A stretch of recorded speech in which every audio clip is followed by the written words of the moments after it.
Hello everyone. आज हम continue करेंगे मैट्रिक्स के नेक्स्ट टर्म।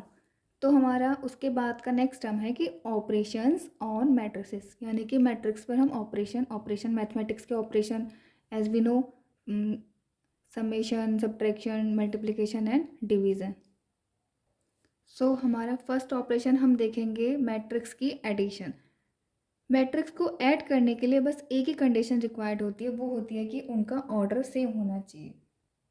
तो order must be same. Okay, तो हम दो मैट्रिक्स ले लेते हैं और फिर उनको ऐड करके देखते हैं कि हम कैसे ऐड करते हैं उनको। तो मैंने फर्स्ट मैट्रिक्स ले लिया आपकी 1 2 3 4, ठीक है। एंड बी मैट्रिक्स ले ली मैंने 1 2 x एंड y, ठीक। अब मैं इनको ऐड करती हूँ। देखो मैंने इनका ऑर्डर सेम लिया है। तो अब इनको हम ऐड कैसे करते हैं? ऐड करना is very simple. A matrix का every corresponding element of A must be added in every element in B, यानी कि हम ए का जौन जौन सा एलिमेंट लेते रहेंगे बी के वही सेम एलिमेंट में ऐड होता रहेगा। जैसे कि हमने इसका फर्स्ट एलिमेंट लिया, A11 एलिमेंट लिया, तो A11 से ही उसका ऐड हो जाएगा। फिर ये कौन सा एलिमेंट है आपका A12, तो A12 से ही ऐड हो जाएगा। फिर ये आपका क्या है A21, तो A21 के ही एलिमेंट से ऐड होगा। ये है आपका A22, तो A22 ऑफ बी के एलिमेंट से ही ऐड होगा। तो अब हम इसको ऐड करके लिख के दिखा देते हैं। लाइक 1 + 1, ये हो गया आपका 2 + 2। यहाँ पे देखो ये इसका एलिमेंट 3 है और इसका एलिमेंट x है, तो ये आपका 3 + x हो गया और ये आपका 4 + y हो गया, ठीक है। तो इसका आंसर आ गया आपका 2 4, ये एज इट इज़ रहेगा, ठीक। अब हम सेकंड देखेंगे, सब्ट्रैक्शंस ऑफ मैट्रिसेस। ऐसे ही हम दोनों मैट्रिक्स का सब्ट्रैक्शन देख लेंगे। देखो मैंने यहाँ पे ए मैट्रिक्स जनरल फॉर्म में ले ली है, A11 पहला element, A12 A21 and A22। Similar way में मैंने बी मैट्रिक्स ले ली, B11 B12 B21 and B22। इनका सब्ट्रैक्शन भी बिल्कुल करस्पॉन्डिंग एलिमेंट के साथ करस्पॉन्डिंग एलिमेंट ही आ जाएगा। तो कर लो उसका सब्ट्रैक्शन। कितना हो जाएगा यहाँ पे A11 minus B11, A12 minus का A21, A21 माइनस का B21, फिर यहाँ पे हो जाएगा A12 माइनस का B12, फिर हो जाएगा आपका ये A22 एंड माइनस का B22।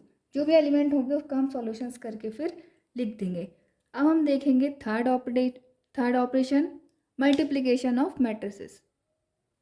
अब हम देखेंगे प्रोडक्ट ऑफ मैट्रिसेस। तो प्रोडक्ट ऑफ मैट्रिसेस होने के लिए इसकी कंडीशन क्या रिक्वायर होती है कि ए मैट्रिक्स का जो ऑर्डर होता है, सपोज करो हमने ऑर्डर ले लिया यहाँ पे I/J, ठीक है, और बी मैट्रिक्स का हमने ऑर्डर ले लिया J/K।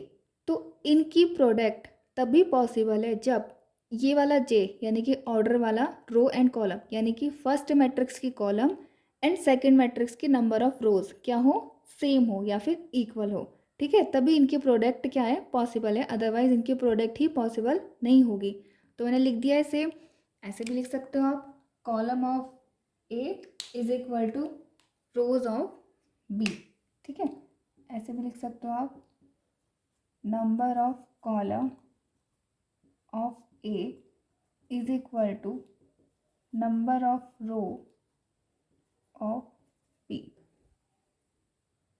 सो अब इसका रूल समझ लेते हैं। कंडीशन तो ये रिक्वायर्ड हो गई, इसका रूल क्या है? इसमें रूल अप्लाई होता है एक ट्रिक के साथ। वो ट्रिक क्या है आपकी? RC it means registration card बोल लो या कुछ भी बोल लो, ड्राइविंग लाइसेंस की आरसी होती है वो बोल दो। मतलब ट्रिक आपको ध्यान रखनी है R&C।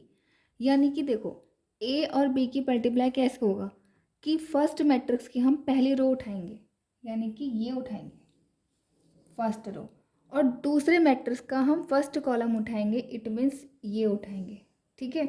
अब करस्पॉन्डिंग के एलिमेंट की मल्टीप्लाई कर देंगे, ठीक। तो देखो ये हो जाएगा आपका 1 × 1, और ये सिर्फ इसका एक एलिमेंट आएगा प्रोडक्ट वाली मैट्रिक्स का, ठीक है। तो 1 × 1 प्लस हो गया आपका 2 × x, ठीक। ऐसे ही हम सारे के सारे एलिमेंट्स के साथ करेंगे। अब देखो ये हमारा फर्स्ट आ गया। अब हम सेकंड की बात करते हैं। अच्छा, एक चीज़ तो आप और ध्यान रख सकते हो, जैसे कि जनरल मैट्रिक्स में ये होता है आपका A11, यानी कि इसका 1 लिया, इसका 1 लिया, ठीक है। फिर जनरल मैट्रिक्स के इस वाले एलिमेंट को हम बोलते हैं A12 यानी कि फर्स्ट रो सेकंड कॉलम।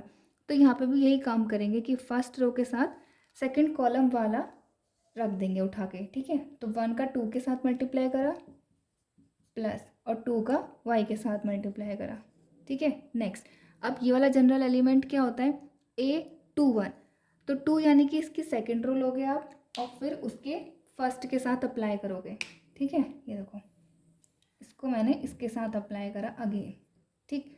तो मैं क्या लिखूँगी 3 इंटू 1 प्लस 4 इंटू एक्स, ऐसे ही ये वाला नेक्स्ट। इस जनरल एलिमेंट को हम क्या बोलते हैं A22, तो हम क्या रखेंगे इसको A34, ठीक, इंटू में 2y, ठीक है। तो रख दो एक दूसरे के ऊपर 3 इंटू 2, इस वाले रो को हम इस वाली कॉलम के ऊपर रख देंगे और मल्टीप्लाई कर देंगे आपस में एलिमेंट के एलिमेंट से। तो 3 इंटू 2 प्लस 4 इंटू वाई, ठीक। सो अब इसका आंसर लिख लेते हैं। इसका आंसर आ जाएगा हमारा 1 प्लस 2x, इसका आंसर आ जाएगा हमारा 2 प्लस 2y, इसका आंसर आ जाएगा हमारा 3 प्लस 4x और इसका आंसर आ जाएगा हमारा 6 प्लस 4y। तो ये हो गई हमारी मैट्रिक्स ऑफ मतलब प्रोडक्ट ऑफ मैट्रिक्स। अब हम देख लेंगे डिवीज़न ऑफ मैट्रिक्स। देखो वैसे डिवीज़न ऑफ मैट्रिक्स कुछ नहीं होता है, हम उसको ऑपरेशन में यूज़ में नहीं लाते हैं क्योंकि ऐसा क्वेश्चंस भी नहीं आता है, ऐसा कहीं यूज़ भी नहीं होता है। मैं यहीं पे बता देती हूँ आपका कि अगर बाय चांस डिवीज़न आ जाए तो हम कैसे करते हैं, ठीक है।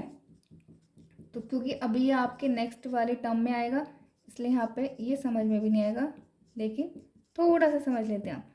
डिवीज़न ऑफ मैट्रिक्स के लिए क्या होता है, जैसे कि देखो ए आप डिवाइड करोगे बी से, इसको हम क्या लिख सकते हैं ए डिवाइडेड बाई बी, या हम इसको क्या लिख सकते हैं ए इंटू बी का इन्वर्स। अब देखो हमको तो इन्वर्स निकालना नहीं आता है ना अभी मैट्रिक्स का, हम आगे सीखेंगे कैसे हम इन्वर्स निकालते हैं मैट्रिक्स का। तो जब हमें इन्वर्स निकालना आ जाएगा किसी भी मैट्रिक्स का तो हम डिवीज़न भी कर लेंगे, इट मीन्स हम इसको भी सॉल्व कर पाएंगे। तो ये हमारे 4 ऑपरेशंस हो गए हैं। अब हम इसको आगे कंटिन्यू करेंगे।